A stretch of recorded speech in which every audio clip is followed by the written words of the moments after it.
Star schema and Snowflake schema difference తెలుసా అండి? 60 సెకండ్స్లో చూద్దాం. ముందు ఒక ఇంపార్టెంట్ పాయింట్, స్నోఫ్లేక్ స్కీమా అనేది డేటా మోడలింగ్ పేరు అండి, స్నోఫ్లేక్ టూల్ గురించి కాదు.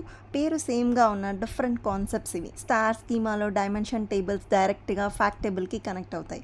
ఇక్కడ డేటా డూప్లికేట్గా ఉంటుంది, కానీ క్వైరీస్ ఫాస్ట్గా రన్ అవుతాయి. దీన్నే డీనార్మలైజ్డ్ అంటారు. స్పీడ్ కోసం రిడెండెన్సీ ఆలోచిస్తామండి.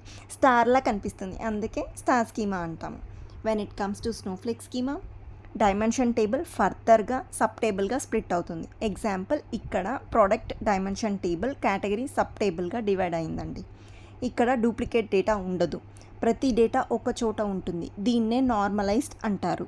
రిడెండెంట్ డేటా లేకుండా క్లీన్గా ఉంటుంది, కానీ జాయిన్స్ ఎక్కువ అవుతాయి, క్వైరీస్ కొంచెం స్లో అవుతాయి.